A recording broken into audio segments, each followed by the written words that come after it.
Hello and welcome to my YouTube channel. I'm your storyteller, ready to take you on amazing journeys through different tales. How are you guys? Today's audiobook is Season of Migration to the North by Tayeb Salih. Let's get started. Part 1: The Return to Sudan. When I am back to my village in Sudan after my many years in Europe, I am happy, but at the same time I am ill at ease.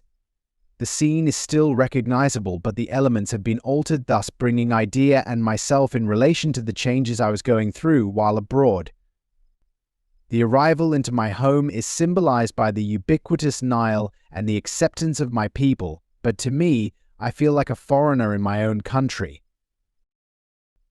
In my thoughts, I meet a man whose shadow casts a shadow over my entire story, Mustafa Sa'eed. He then started telling his story, interesting me with the stories of his own trip to the West. Mustafa is a scholarly man, an outstanding thinker, and an inspiring leader. He has been surrounded by paradoxes and dilemmas. England experiences exemplify the moniker and the isolation normally associated with those transitioning from one culture to the other. Exploring the story closer to Mustafa's life, I can find the identifying signs and elements of displacement in both our stories. His relationships with British women, especially the woman of his acquaintance, as Jean shall be seen to put into reverse the romance interest while exposing British imperialism.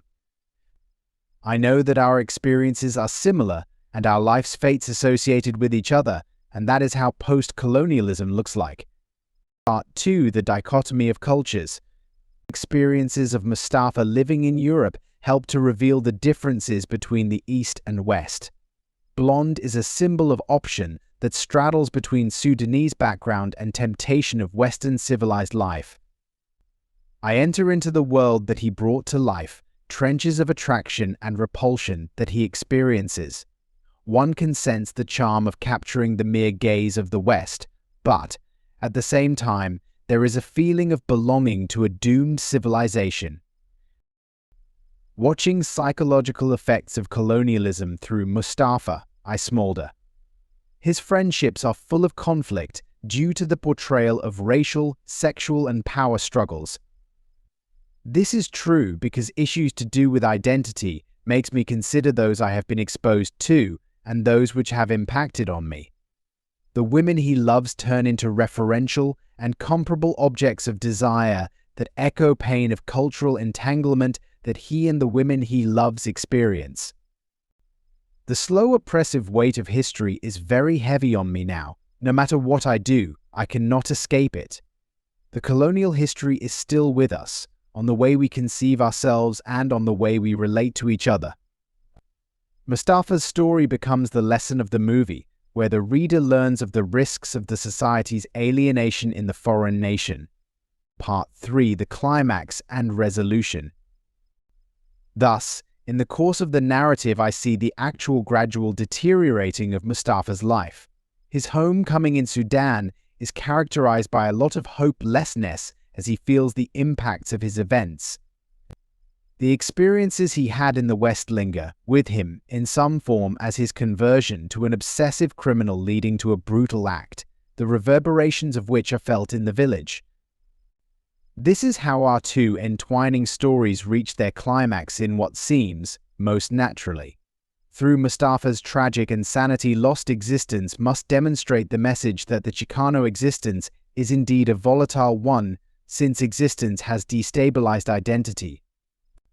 I am here to confront myself with the leftovers of his thoughts, thinking about love, pain, and identity in the colonial context. Finally, I find myself at the end of the road which was Mustafa's life, and having gained insights about what his life represents.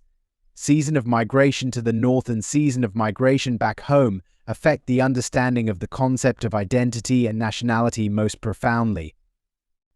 As I look out over the Nile, I realize that the search for meaning transcends borders, echoing the enduring struggles of humanity. Through the season of migration to the north, I am reminded that our stories are woven together, shaped by the forces of history, culture, and desire.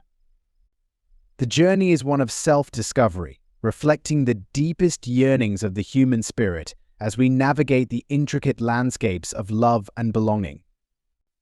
If you enjoyed this video, please like, share, and subscribe the Sonic Library for more audiobooks.